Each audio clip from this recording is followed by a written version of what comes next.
Hello, you're welcome to this presentation. I want to look at chapter 16, which covers on how to read, analyze, and interpret financial reports. As we go through this chapter, I want to focus on three areas. That is to give us an idea or just for us to understand some of the financial statements, one of them being uh, the balance sheet, and then, of course, understand what an income statement is, and, of course, the structure, the format, and some of the items that are included in a balance sheet and also in the income statement. And then we're going to do some analysis because we are talking about analyzing financial statements or financial reports. So we're going to undertake some analysis. We're going to focus on two, and that is the how to perform a vertical analysis and how to perform horizontal analysis on both two financial statements. And then we are also going to look at trend analysis and ratio analysis.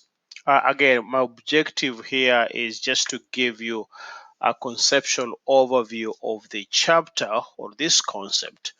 And then what we're going to do later on will be to be able to look at a few examples and be able to apply this information to some problems. So we're going to see this later on when we are trying to look at a number of problems.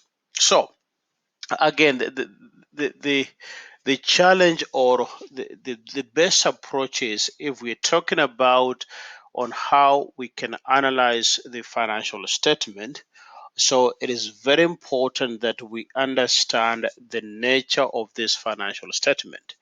And one of these financial statement, as I mentioned before, is the balance sheet. So basically, a balance sheet is a financial statement that provides an overview of the financial position of the firm to date, and that is from the time of inception to a particular time. So it shows the continuation or how the farm has performed over time.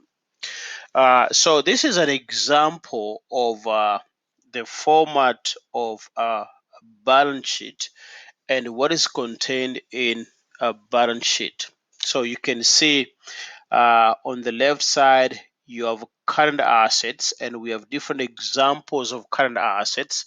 You have cash, for example, you have accounts receivable, you have inventory, you have prepaid expenses, and then you have what we call the non current assets, example being buildings, land, equipment, for example, will be considered as part of the non-current assets.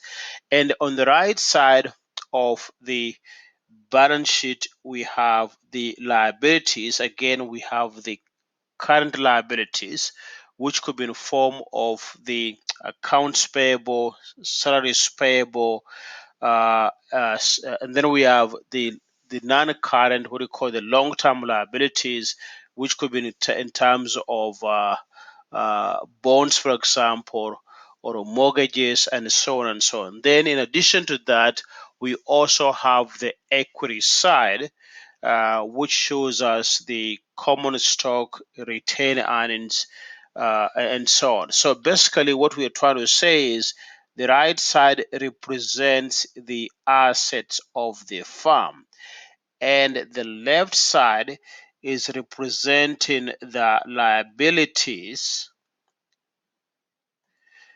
and also representing equity. So, in other words, how are these assets being financed? We are saying all these assets are being financed by liabilities, which is basically this. That's the current and non-current liabilities.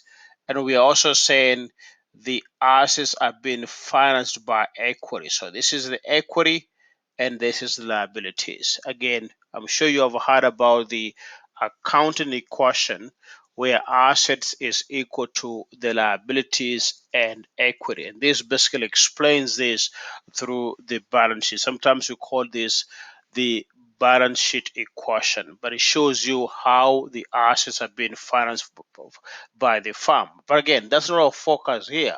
Our focus here is to be able to analyze the balance sheet. And before we can do that, we just have to understand, what a balance sheet is and what kind of information is contained in the balance sheet, so that again, when it comes to analyzing this information, we have no problem. So again, we remember we're going to undertake two types of analysis. So we're going to look at horizontal analysis, and we are also going to look at the vertical analysis. First of all, let's think about the vertical analysis. Again, that just two basic steps. Again, our analysis in this chapter is a basic way to look at it, but you're going to learn more about this in either in your finance class or maybe in your future accounting class. It's just the basic information as far as how to understand or how to analyze the financial statement. So there are two steps to follow. Again, you're going to see this is very easy. To perform a vertical analysis, again, this is the balance sheet. If we have to analyze this balance sheet, we're basically saying in step one, we are going to divide each asset. Again, remember, these are the assets. What you see on the left are the assets, both in form of current and non-current. We're going to divide each asset as a percent of total asset. So in other words, you are presenting, this is what you're doing. If this is the asset we are referring to, we are basically computing the proportion of each asset. Again, this could be, for example, cash, the proportion of cash to the total assets. And we are doing the same thing. We think merchandise is 9,000, and therefore you'll take the 9,000, divide this with the total assets within this example is $85,000. In terms of cash, you take cash 22,000 and divide this with $85,000 because our total asset is $85,000. Again, it's a very easy process. So that's what we're going to do in terms of the current and non-current assets. On the side of the liability or stockholders' equity, again, then you're going to take a percent of each item, and again, you're going to do the same thing. You're going to pick up the value of each liability or owner's equity account as a proportion of the total liabilities and total stockholders equity account, because remember what we said, assets is equivalent to liabilities plus owners equity, and therefore this number is the same as even this number. So even though we are saying to analyze the assets, we are taking each particular asset, divide this by the total assets.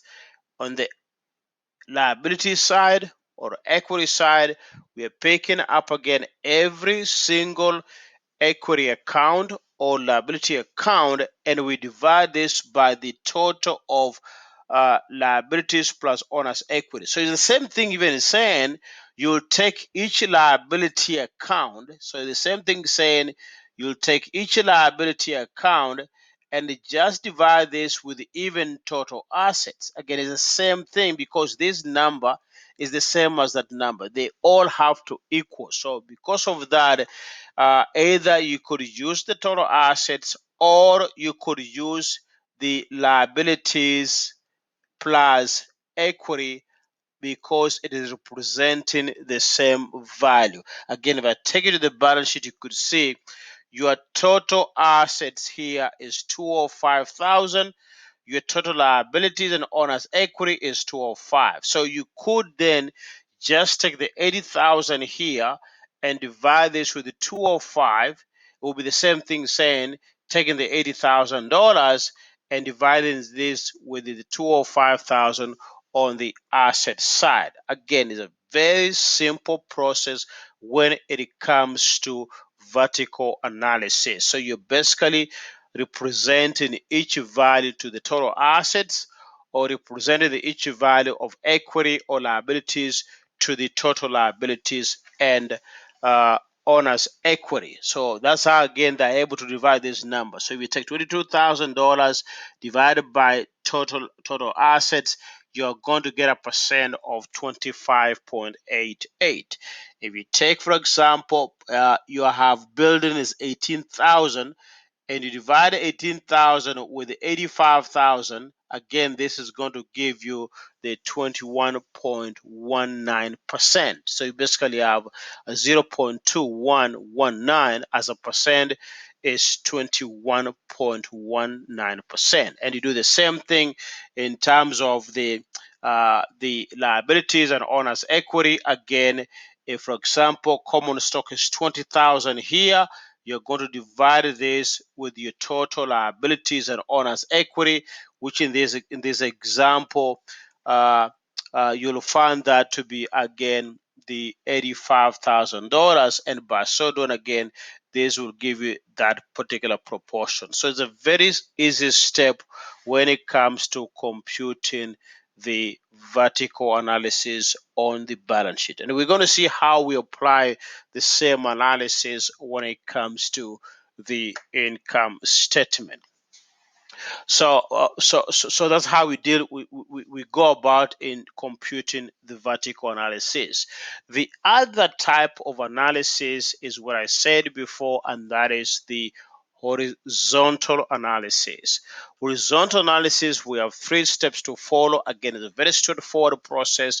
So in step 1, we are going to first of all compute the increase or the decrease. Remember, in a horizontal analysis, we only need data for one particular year because we are representing each value of the asset or equity or liability to the total assets, and therefore we just need 1 year of data. When it comes to horizontal analysis, we're going to do a comparison, and therefore we need to have a 2-year data. So we need to have, let's say, 2019 and 2020 data, or 2018 and 2019 data. So at least a 2-year of data of the balance sheet is what we need. So first of all, we're going to compute the increase or the decrease in the values. Again, each value you see on the balance sheet, we determine the increase, the decrease from 2018, 2019, or we are comparing 2019 and 2020, and therefore we are looking for that change from 2019 to 2020 for this particular example.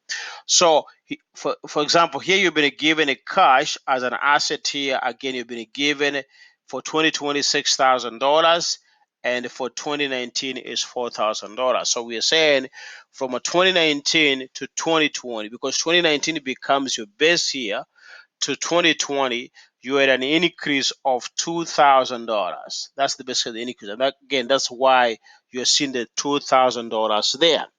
If you're thinking in terms of the inventory, then we talk about $4,000 in 2019 and $9,000 in 2020, and therefore our increase is $5,000. Sometimes you can have a decrease. For example, the accounts receivable, you're moving from 6,000 in 2019 and 5,000 in 2020. For that reason, you end up having a decrease, which is going to be a negative value. So again, you do the same thing also for the liabilities and also owner's equity. In step 2, then what you're going to do is to take that increase or that decrease. So you'll take the increase or the decrease, and you are going to divide this with the value of the base year or the prior period. In this example, we're using 2019, and 2020 data. And therefore, to determine the percent increase or decrease, then we are going to take the $2,000, for example, here and divide this with a prior period or the base year. In this example, the 2019 data becomes our previous year because we are looking at the change from 2019 to 2020, and therefore 2019 becomes our base year, or what do you call just a prior year, or is the old year, and therefore the increase or the decrease is going to be divided by the amount of the base year prior year. So in this example will be $2,000 when it comes to cash. That was the increase, and divided this with the base year.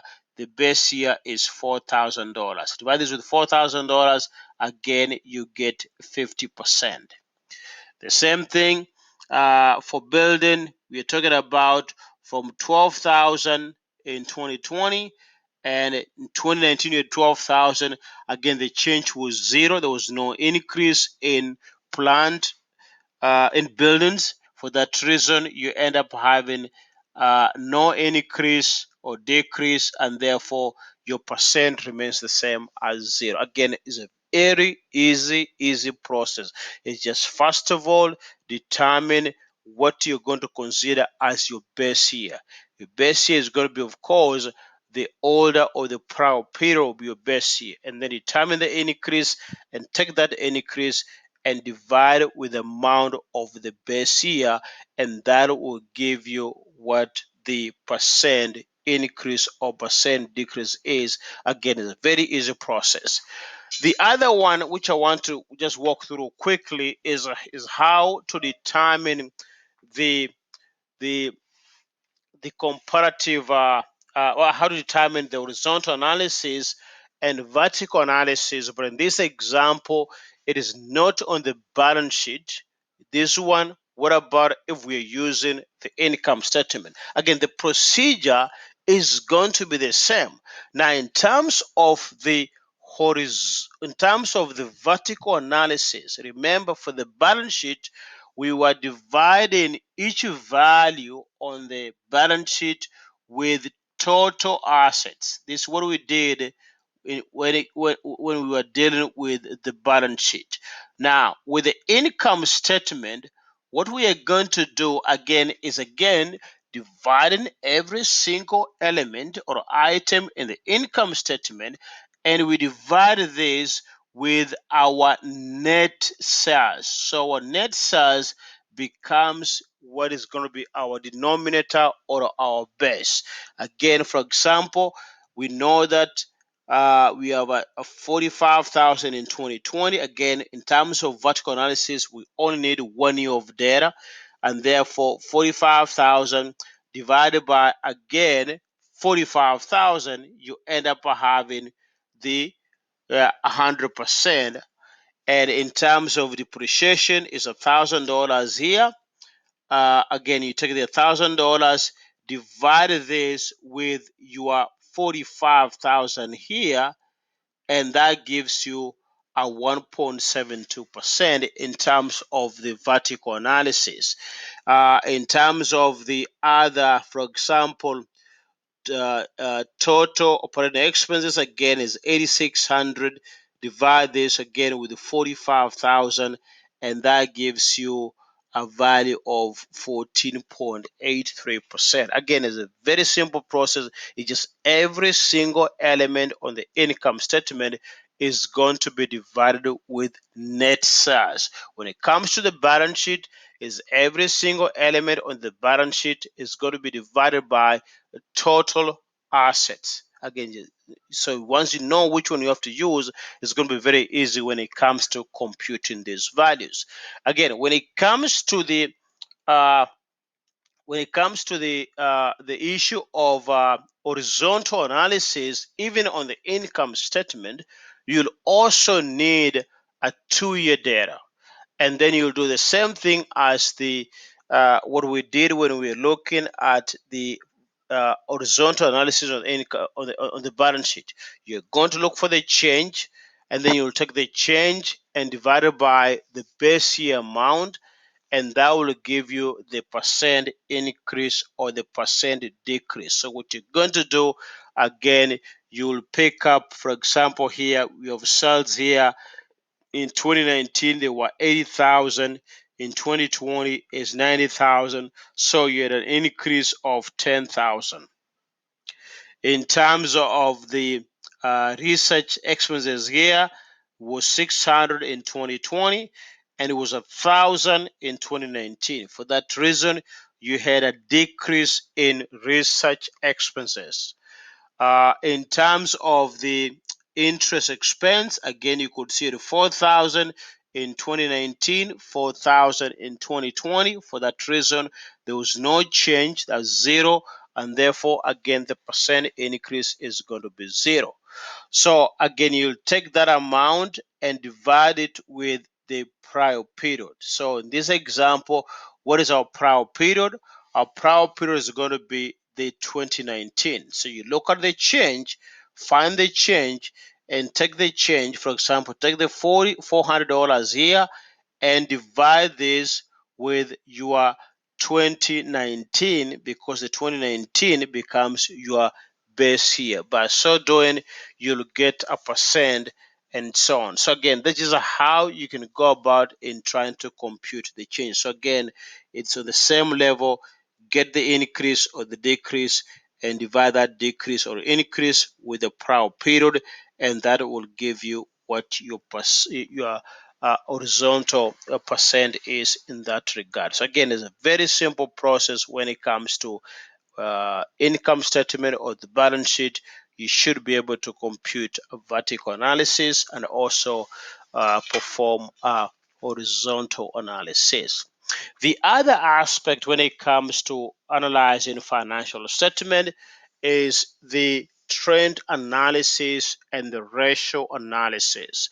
Again, with the trend analysis, what we are trying to do is to analyze the changes that occur by again expressing each number as a percent of the base year. So in other words, you'll be given, so if I just take you back here, for example, if this is what we are trying to deal with is an income statement, again, we are talking about a 2-year data, 2019 and 2020, and therefore we know that 2019 becomes our base year.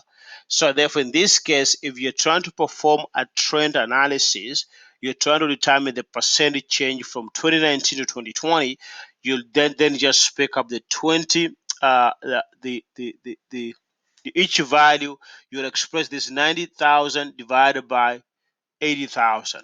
You take the 88,000 divided by the 78. You'll take the 6,000 divided by the 5,000. So it makes more sense if you have more than just 2 years. So if you have, let's say, 4 years of data, then it will be very easy for you to perform the trend analysis. And this is an example to show you. So if you had a 2018 data, 2019, 2020 and 2021, and you're trying to perform a trend analysis, again, it could be you have balance sheet items or you have income statement items. Again, the issue is you have a series of years, and therefore it's the same number we are looking at. The sales, we're just looking at sales in 2018, 2019, 2020, 2021. In this example, again, our base year is going to be the old year. So the old year or the first year becomes our base year. And therefore, we are going to express everything in relation to the 2018 data. So in this example, for example, we are going to say for 2019, you'll take the 340,000 divided by 420,000, and that will give you the percent. In 2020, we take the 460,000 divided by the 420,000. And in 2021, you took the 621,000 divided by 420,000. And then from there, the percentages by themselves, for example, here you can see you have 100% in 2018 because you're dividing 2018 420,000 with the 420,000. Because again, remember, 2018 is your base year, and therefore you're going to have 100% when you divide that number by itself. Then here it shows 100% in 2018. In 2019, you were 81%. In 2020, 110%. And in 2021, you are 148%. So you could see the trend basically showing you know, in terms of SARS, you have had an increase in SARS from 2018 to 2021, except again in 2019. And you could also say a significant increase in sales was realized in 2021 because you're talking about a 148%, which is the highest in terms of change. In terms of gross profit, again, will be the same thing. Again, you could see again you have an increase in gross profit, except again the 2019 net income is the same thing again, except again in 2019. So that just gives you a clear picture, and you can draw this on a graph, you know, and that could show you the trend by seeing how you probably, you know, when you went down, and then again you have been going up all throughout. That basically will show you again what the trend is. So that just gives you additional information or a clear image on what you can do now is to try to investigate this further. So you could ask yourself, how comes in 2019 we had losses, we had a lower gross profit, we had a lower net income? So it gives you a chance to go and dig deeper and try to establish why that was the case, so that again you could learn from that kind of information. But again, it just gives you a clear picture on how the trend is. For example, given this kind of trend, you could say, you could say maybe in 2022, you could see an increase in sales, you could see an increase in gross profit, you could also estimate an increase in net income, because again, you're trying to say all the 3 years, the 2 years have been so good except 2019, so you could see a high increase maybe in 2022 or in 2023. The last aspect in the chapter is the ratio analysis. Again, what I always say all along is, in terms of ratio analysis, is a very simple process. What you just need to know are the formulas of different types of ratios, because again, there's so many ratios we can compute here. We have profitability ratios, we have debt utilization ratios, we have asset utilization ratios. So we have different types of ratios. Even within the debt management ratios or debt utilization ratios, we have different types of ratios. Even within profitability ratios, we just have different types of ratios. So once you have the formula, the rest is just to pick up the numbers from the balance sheet or from the income statement and be able to compute what that percent or that ratio is. And here's a summary of just the ratios. Again, I want you to focus more on what the ratio is, and then focus on the formula that you need. The rest is just a plug-in. For example, if you're trying to compute the current ratio, you'll take the current assets divided by the current liabilities.